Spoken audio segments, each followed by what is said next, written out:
Hello everyone, সুপ্রভাত।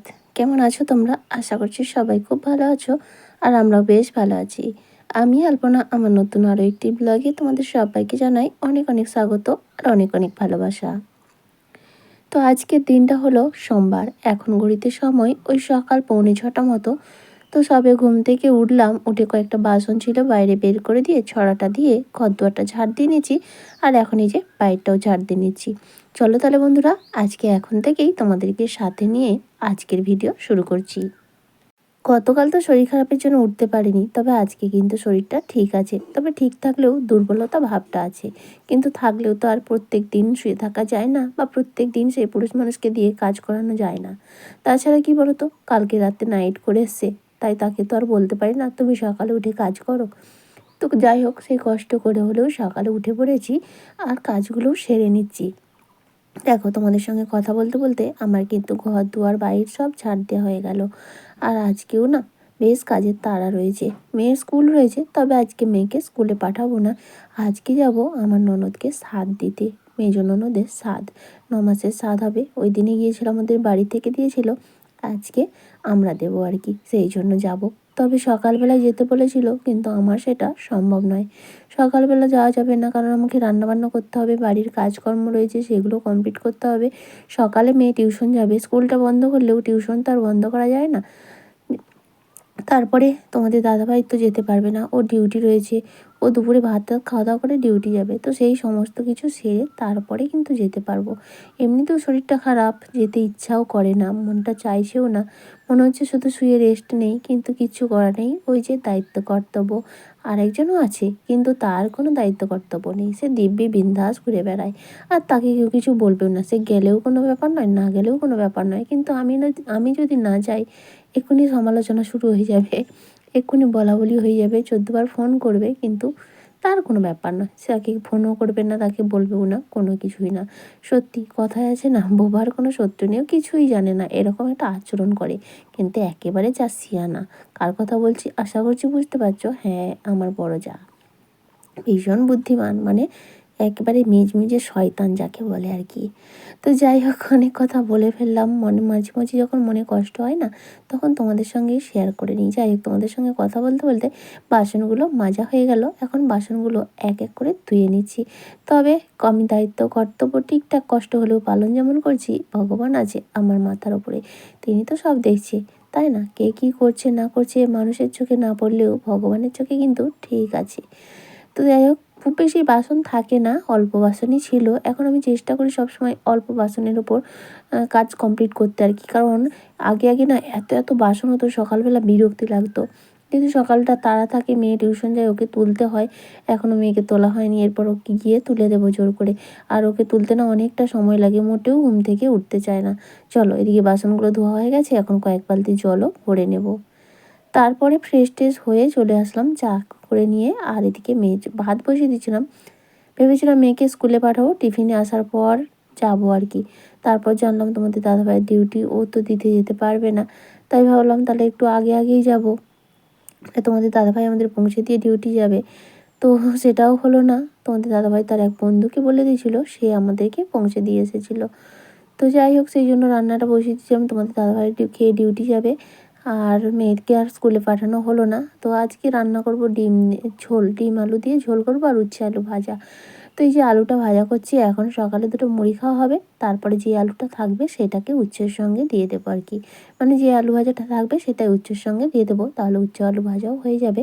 আর এদিকে ডিমের ঝোলটাও বানিয়ে নেব। তো যাই হোক, আলুটা ভাজতে চাপিয়ে দিলাম একটু পেঁয়াজ, কাঁচা লঙ্কা, কালো জিরে ফোড়ন দিয়ে।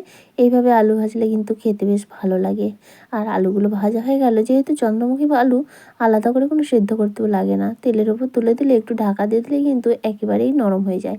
দেখতেই পাচ্ছ কতটা সেদ্ধ হয়ে গেছে। তো যাই হোক, এদিকে উচ্ছেটাও আমি কিন্তু ভেজে নিয়েছি অফ ক্যামেরায়, সেটা দেখালাম না। সকালের খাওয়া দাওয়াটাও করে নিয়েছি, মানে ডিম আলু সেদ্ধ বসিয়ে দিয়ে, মানে ডিমটা সেদ্ধ বসিয়েছিলাম, আলু নয়, বসিয়ে দিয়ে খাওয়া দাওয়াটা সেরে নিয়েছি। আর তারপরে চলে আসলাম বাকি রান্নাটা করতে।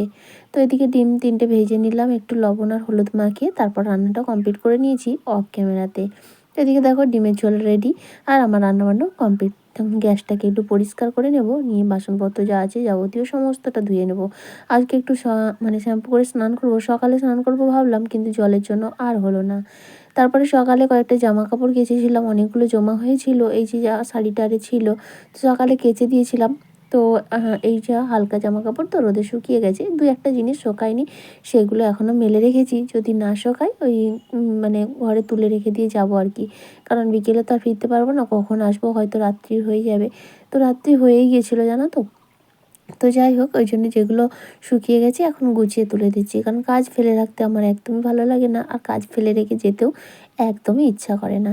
যেখানেই যাই না কেন আমি ঘর বাড়ি পরিষ্কার পরিচ্ছন্ন টিপটাপ করে রেখে যাই, তাহলে এলে কিন্তু মনটা যেন মানে যদি অগোছালো করে রেখে যাই, কোথাও গেলেও মনের মধ্যে একটা খুঁতখুঁতনি থাকবে, তোর আমার এই কাজগুলো গিয়ে করতে হবে, এই হবে। যদি পরিষ্কার পরিচ্ছন্ন থাকে এসে কিন্তু রিল্যাক্সে রেস্ট নিতে পারি, তাই না? তো যাই হোক, এদিকে রান্নাবান্না যেহেতু কমপ্লিট হয়ে গেছে, তোমাদের দাদাভাই কয়েকটা ভাজা আনতে গেছে, ওই যে ওখানে পাঠাতে হবে না, আজকে যেহেতু আমাদের এখান থেকে যাবে সাত, তো লুচি খাওয়ানো হবে। মানে আমার শাশুড়ি কালকে চলে গেছে, সে সকালবেলা রান্নাবান্না করে ভাত টাত খাইয়ে দেবে, আর বিকেলে লুচি খাওয়ানো হবে। ওদের পাড়ার ওই 40 জন মতো লোক খাবে আর কি। তো সেই সমস্তটা আমাদের এখান থেকেই যাবে, সেগুলো তোমাদের দাদাভাই যাওয়ার কথা পূর্ণিয়ার, কিন্তু ও তো যেতে পারবে না ডিউটির জন্য। তো আমার আরেকটা যা যাবে টোটোতে করে, তো তার টোটোতে ব্যাগে করে তুলে দেবো আর কি, কারণ আমি যাব যার সঙ্গে, তাকে তো আর বলা যায় না, মানে অন্য একজনকে বলে সে আমাদের পৌঁছে দিয়ে আসবে ঠিকই, তাকে তো আর ওই যে অত বড় ব্যাগ নিয়ে যেতে বলা যায় না। তো ওই টোটোর মধ্যে চাপিয়ে দেবো, টোটো করে নিয়ে চলে যাবে সেই যাটা। সেই কয়েকটা বাজার আনতে গেছে। তো যাই হোক, ততক্ষণে আমি আমার কাজগুলো না ফেলে রেখে গুছিয়ে নিচ্ছি। আর ওদিকে মেয়ে বসে বসে কী করছে জানো তো, আমি গতদিন হচ্ছে আমি হচ্ছে মিশো থেকে চারকোলের মাস্কের অর্ডার দিয়েছিলাম, তো কালকে ডেলিভারি দিয়েছে। ও সেটাকে নিয়ে বসে মাখছে, ওকে বারণ করছি ওটা বাচ্চাদের জন্য নয়, কেন আর শুনবে, তো সেটাই মেখেছে, এখন তুলতে কষ্ট হচ্ছে সেটাই করছে। আমি বলেছি তুমি যা পারে করো, যেমন আমি বারণ করেছিলাম তুমি করেছো, তুমি এবার যা কষ্ট করে তুলো। বলছে কষ্ট করে তুললে কী হবে, কিন্তু মুখটা দেখছো কীরকম গ্লেজ দিচ্ছে। তো ওই করছে আর কি, আর আমি ওকে বকছি এই জামা কাপড়গুলো গোছাতে গোছাতে। সারাক্ষণ আমাদের মা মেয়ের এরকম চলতেই থাকে আর কি। আর যখন ও বাড়িতে থাকে না, মানে স্কুল বা টিউশন থাকে, তখন এই সময়গুলো খুব মিস করি। তারপরে চলে এসছে তোমাদের দাদাভাই, এই যে সমস্ত মালপত্রগুলো। তো মালপত্র বলে এর মধ্যে আছে ময়দা, তেল, সর্ষের তেল, রিফাইন তেল, বোঁদে আছে, পটল আছে, আলু পটলের তরকারি হবে, আর ছোলার ডাল হবে। তবে ডালটা সকালে পাঠিয়ে দিয়েছিলাম, আমার ভাসুরের ছেলে গিয়েছিলো তার হাতে, কারণ ওটা তো ভিজিয়ে রাখতে হবে, এত বেলায় গেলে তো আর ভিজবে না। তো সেই জন্য সেটা সকালে পাঠিয়ে দেওয়া হয়েছিল, আর এখন এইগুলো নিয়ে যাবে। পটল, আলু, টমেটো আর ময়দা, তারপরে তেল 2 রকম, থালা আছে খাওয়ার জন্য, তারপর আদা, গোটা জিরে, ধনে গুঁড়ো, জিরে গুঁড়ো, লঙ্কার গুঁড়ো, যেগুলো লাগে আর কি সমস্ত কিছুই। তো সেই সমস্ত কিছু এখন এই যে ব্যাগে ভরে দেওয়া হচ্ছে। ওই 40 জনের মতো যা লাগবে সেই জিনিসগুলোই আর কি সব ব্যাগে ভরে দিয়ে, ওই ব্যাগটা যা কিন্তু চলে গেছে অলরেডি, তাকে না ফোন করে টোটো দাঁড় করানো হয়েছে একটা জায়গায়, তো একটু দূরে, সেখানে তোমাদের দাদাভাই গাড়িতে করে দিয়ে আসবে।